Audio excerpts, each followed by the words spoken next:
Good afternoon. Today is the 20th day of January 2016, and this is the second in our series, Fine Poetry. And today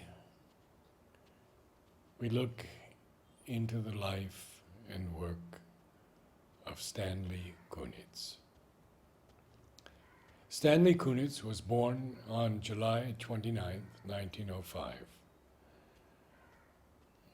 In a way, I'm moved because July 29th is also my birthday.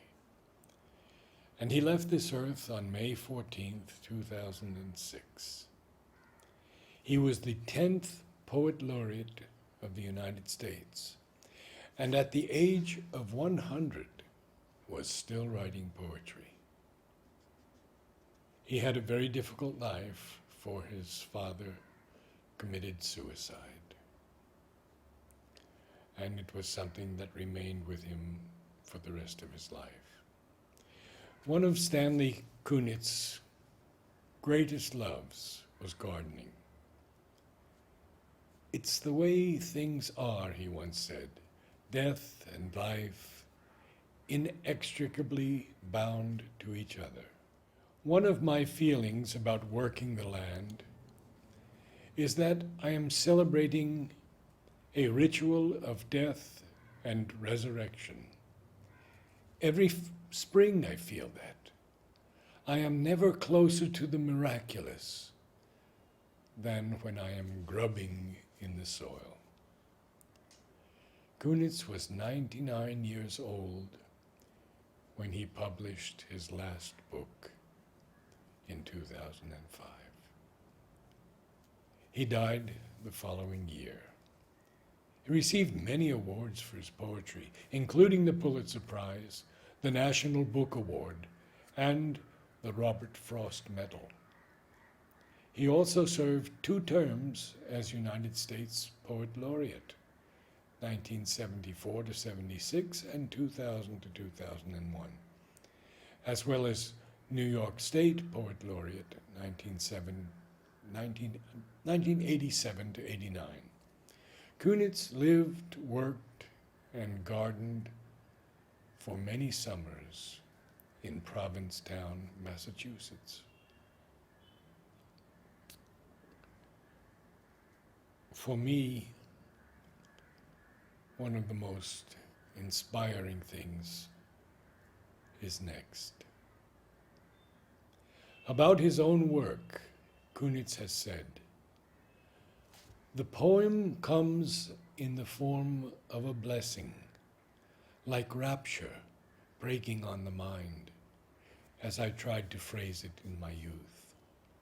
Through the years, I have found this gift of poetry to be life-sustaining, life-enhancing, and absolutely unpredictable. Does one live, therefore, for the sake of poetry? No. The reverse is true. Poetry is for the sake of life." Oh, Kunitz was interviewed so many times, and here we have part of an interview with him.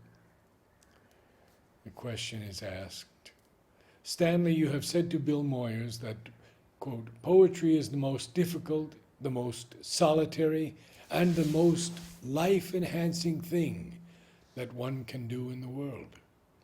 Can you elaborate, especially about what makes it such a life-enhancing activity?"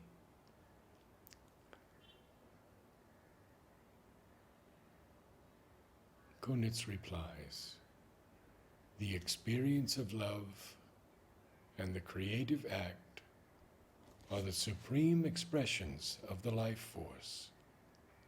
They do more than express it. They refresh and renew it and give it back magnified." Question: What have you found the hardest thing about being a poet? You're obviously saying that it's extremely important and beneficial, but I'm sure there are hard things about it. Kunitz. Being a poet is more or less easy, but writing poems is difficult. Question. Are you talking about the formal challenge? Are you talking about finding just the right word? Kunitz. Making it right in sound and sense, making it whole and true. Question. Are you the person who determines that? Do you feel that you finally are the person who knows whether the poem works? Kunitz. In the long run, I do. I try very hard not to be self-deceived. Question. What is the most enjoyable thing about being a poet for you? Kunitz.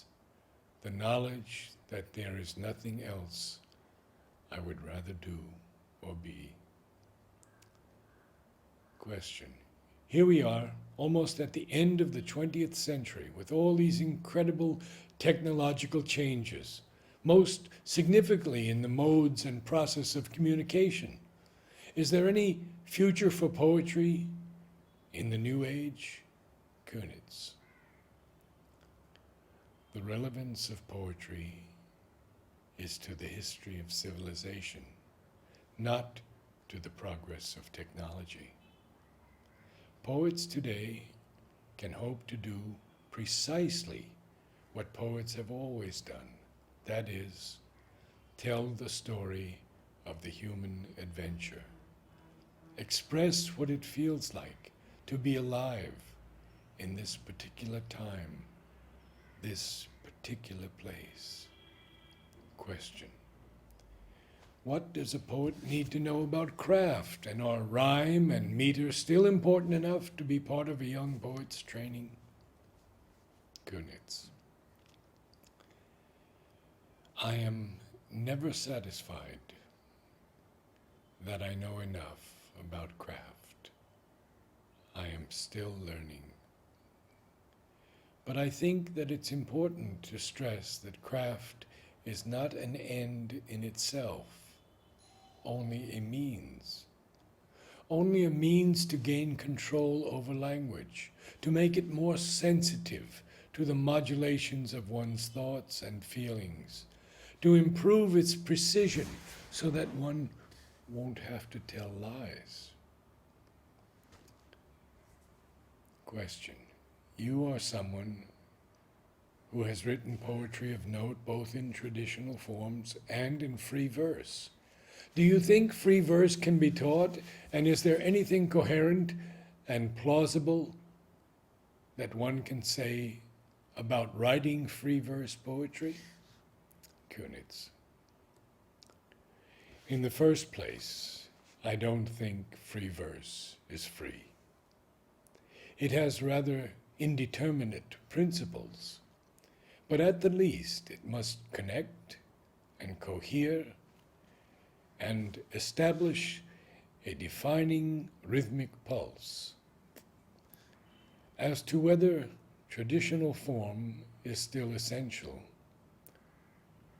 all I can say out of my own experience is that my early discipline in metrics and rhyme has been invaluable to me, even though I no longer tend to write in strict metrical patterns and prefer subtler internal harmonies to the click of rhyme. Incidentally, there were no graduate writing programs in my youth. I learned my craft by studying the poets around and before me. Question. What do you think inspired you to be a poet? And as part of that, were there poets who made you want to write poetry? Kunitz. When Henry James, towards the end of his life, reflected on his long creative voyage, he identified his point of embarkation as the port of his loneliness. That is true of most of the poets I know. A poem is solitary and on its way, said Paul Celan, the poet of the Holocaust. What sets it on its way is the search for a community. Question: do you identify with any of your contemporaries in particular? Of course one thinks of Rethke and Lowell. Are there others? Kunitz: I feel close to a whole tribe of poets, young and old, but in the act of writing a poem, I have always felt alone. Question: do you have any favorite poems of your own? Which are they and why? Kunitz: a new poem is always the one I feel closest to, if only for a while. I suppose my main feeling is that writing poetry for me has been like breathing. It has been the condition of my existence. I have never considered surviving without poetry. The first poems came to me out of nowhere. You don't know that you are a vessel. All you know is that you have poems that have to be written. I don't try to preordain the form of a poem. Kunitz once revealed to C.A., discussing his personal experience of the poetic craft. There is a good deal of automatism in the beginning, as I tried to give the poem its head. Most of all, I'm looking for a distinctive rhythm. I want the poem to grow out of its own materials, to develop organically. The organic quality of a poem is of primary importance to Kunitz. He says, I write my poems for the ear. And he continues, in fact, my method of writing a poem is to say it. The pitch and tempo and tonalities of a poem are elements of its organic life. A poem is as much a voice as it is a system of verbal signs. I realize that ultimately the poet departs from the scene, and the poem that he abandons to the printed page, and the poems that he abandons to the printed page must speak for themselves. But I can't help wondering about the influence on posterity of the technical revolution that will enable them to see and hear on film and tape the poets of our century. Suppose we had videotapes of Keats reading his Ode to Autumn, or Blake declaiming the marriage of heaven and hell. I have a music haunting my ear. So that's one limitation. Secondly, in writing what may look like free verse, I have a system of strong beats in mind. In recent years, my line has been getting shorter, partly because I'm cutting down on the adjectives. I'm usually down to 2 or 3 stresses to a line. This permits any number of syllables, within reason, as long as the ground pattern is preserved. But the controls are really in the ear itself, and I don't think they should be anywhere else. The ear must tell you if a line is too long, too short, if it lacks a backbone, if it's nerveless, if it has enough promontories, if it has tension of any kind. So this is our introduction to Kunitz. And now we begin with some of his poems. The first, The Longboat.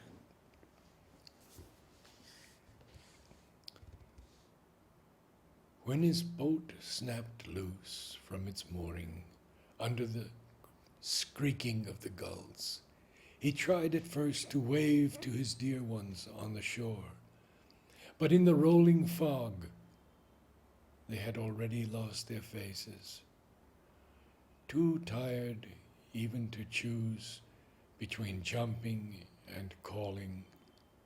Somehow he felt absolved and free of his burdens. Those mottos stamped on his name tag, conscience, ambition, and all that caring. He was content to lie down with the family ghosts in the slop of his cradle, buffeted by the storm, endlessly drifting. Peace, peace. To be rocked by the infinite, as if it didn't matter which way was home, as if he didn't know he loved the earth so much he wanted to stay forever. The snakes of September, all summer I heard them rustling in the shrubbery, outracing me from tier to tier in my garden, a whisper among the viburnums. A signal flashed from the hedgerow, a shadow pulsing in the barberry thicket. Now that the nights are chill and the annuals spent, I should have thought them gone in a torpor of blood, slipped to the nether world before the sickle frost. Not so. In the deceptive balm of noon, as if defiant of the curse that spoiled another garden, these two appear on show through a narrow slit in the dense green brocade of a North Country spruce, dangling head down, entwined in a brazen love knot. I put out my hand and stroke the fine, dry grit of their skins. After all, we are partners in this land, co-signers of a covenant.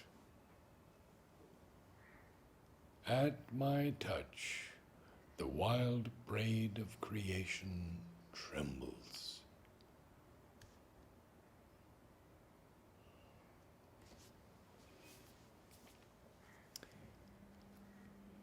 End of summer. An agitation of the air, a perturbation of the light, admonished me the unloved year would turn on its hinge that night. I stood in the disenchanted field, amid the stubble and the stones, amated why a small worm lisped to me the song of my marrow bones. Blue poured into summer blue.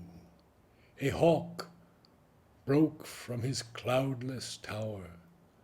The roof of the silo blazed, and I knew that part of my life was forever over.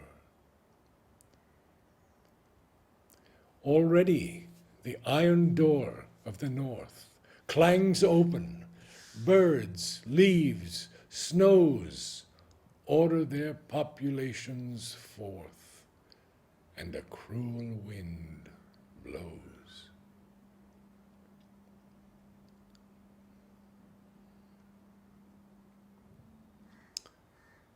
The portrait. My mother never forgave my father for killing himself, especially at such an awkward time and in a public park that spring when I was waiting to be born.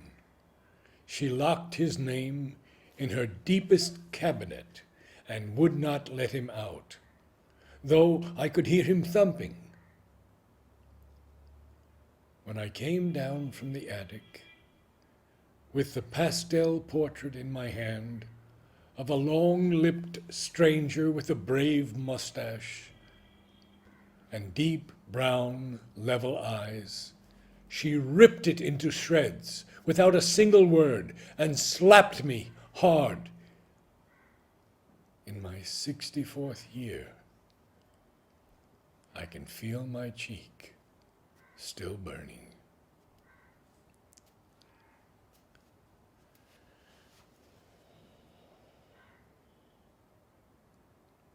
Father and son. Now in the suburbs and the falling light, I followed him, and now down sandy road, whiter than bone dust, through the sweet curdle of fields where the plums dropped with their load of ripeness, one by one. Mile after mile I followed with skimming feet, after the secret master of my blood, him steeped in the odor of ponds, whose indomitable love kept me in chains, strode years stretched into bird, raced through the sleeping country where I was young, the silence unrolling before me as I came, the night nailed like an orange to my brow. How should I tell him my fable and the fears? How bridge the chasm in a casual tone, saying, the house, the stucco one you built, we lost. Sister married and went from home. And nothing comes back. It's strange from where she goes. I lived on a hill that had too many rooms. Light we could make, but not enough of warmth. And when the light failed, I climbed under the hill. The papers are delivered every day. I am alone and never shed a tear. At the water's edge, where the smothering ferns lifted their arms, Father, I cried, return, you know the way. I'll wipe the mud stains from your clothes. No trace, I promise, will remain. Instruct your son, whirling between two wars, in the Jamara of your gentleness. For I would be a child to those who mourn, and brother to the foundlings of the field, and friend of innocence and all bright eyes. Oh, teach me how to work and keep me kind.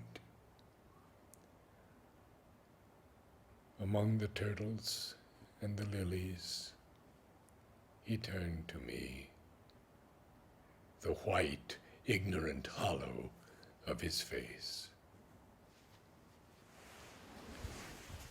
The last two poems are my favorites, and most likely the favorites of many. Because they hold something of the mystical that presages the future. The first poem, The Layers. I have walked through many lives, some of them my own, and I am not who I was, though some principle of being abides, from which I struggle not to stray. When I look behind, as I am compelled to look, before I can gather strength to proceed on my journey, I see the milestones dwindling toward the horizon, and the slow fires trailing from the abandoned campsites over which scavenger angels wheel on heavy wings. Oh, I have made myself a tribe out of my true affections, and my tribe is scattered. How shall the heart be reconciled to its feast of losses? In a rising wind, the manic dust of my friends, those who fell along the way, bitterly stings my face. Yet I turn, exulting somewhat, with my will intact to go wherever I need to go, and every stone on the road precious to me. In my darkest night, when the moon was covered and I roamed through wreckage, a nimbus-clouded voice directed me. Live in the layers, not on the litter. Though I lack the art to decipher it, no doubt the next chapter in my book of transformations is already written. I am not done with my changes.